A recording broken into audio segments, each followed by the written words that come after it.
Taliban special forces in camouflage fired their weapons into the air Saturday, bringing an abrupt and frightening end to the latest protest march in the capital by Afghan women, demanding equal rights from the new rulers. Also on Saturday, the chief of Pakistan's powerful intelligence agency, which has an outsized influence on the Taliban, made a surprise visit to Kabul. Taliban fighters quickly captured most of Afghanistan last month and celebrated the departure of the last US forces after 20 years of war. The insurgent group must now govern a war-ravaged country that is heavily reliant on international aid. The Women's March, the second in as many days in Kabul, began peacefully. Demonstrators laid a wreath outside Afghanistan's defense ministry to honor Afghan soldiers who died fighting the Taliban before marching on to the presidential palace. "We are here to gain human rights in Afghanistan," said 20-year-old protester Maryam Naiby. "I love my country. I will always be here." As the protesters' shouts grew louder, several Taliban officials waded into the crowd to ask what they wanted to say. Flanked by fellow demonstrators, Sudaba Kabiri, a 24-year-old university student, told her Taliban interlocutor that Islam's prophet gave women rights and they wanted theirs. The Taliban official promised women would be given their rights, but the women, all in their early 20s, were skeptical. As the demonstrators reached the presidential palace, a dozen Taliban special forces ran into the crowd, firing in the air and sending demonstrators fleeing. Kabiri, who spoke to the Associated Press, said they also fired tear gas.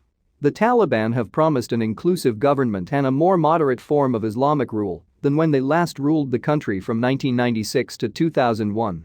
But many Afghans, especially women, are deeply skeptical and fear a rollback of rights gained over the last 2 decades. For much of the past 2 weeks, Taliban officials have been holding meetings among themselves amid reports of differences among them emerging. Early on Saturday, neighboring Pakistan's powerful intelligence chief Gen. Faiez Hameed made a surprise visit to Kabul. It wasn't immediately clear what he had to say to the Taliban leadership, but the Pakistani intelligence service has a strong influence on the Taliban. The Taliban leadership had its headquarters in Pakistan and were often said to be in direct contact with the powerful Inter-Services Intelligence Agency. Although Pakistan routinely denied providing the Taliban military aid, the accusation was often made by the Afghan government and Washington. Faiez's visit comes as the world waits to see what kind of government the Taliban will eventually announce, seeking one that is inclusive and ensures protection of women's rights and the country's minorities. The Taliban have promised a broad-based government and have held talks with former President Hamid Karzai and the former government's negotiation chief Abdullah Abdullah. But the makeup of the new government is uncertain, and it was unclear whether hardline ideologues among the Taliban will win the day and whether the rollbacks feared by the demonstrating women will occur. Taliban members whitewashed murals Saturday that promoted healthcare, warned of the dangers of HIV, and even paid homage to some of Afghanistan's iconic foreign contributors, like anthropologist Nancy Dupree, who single-handedly chronicled Afghanistan's rich cultural legacy. It was a worrying sign of attempts to erase reminders of the past 20 years.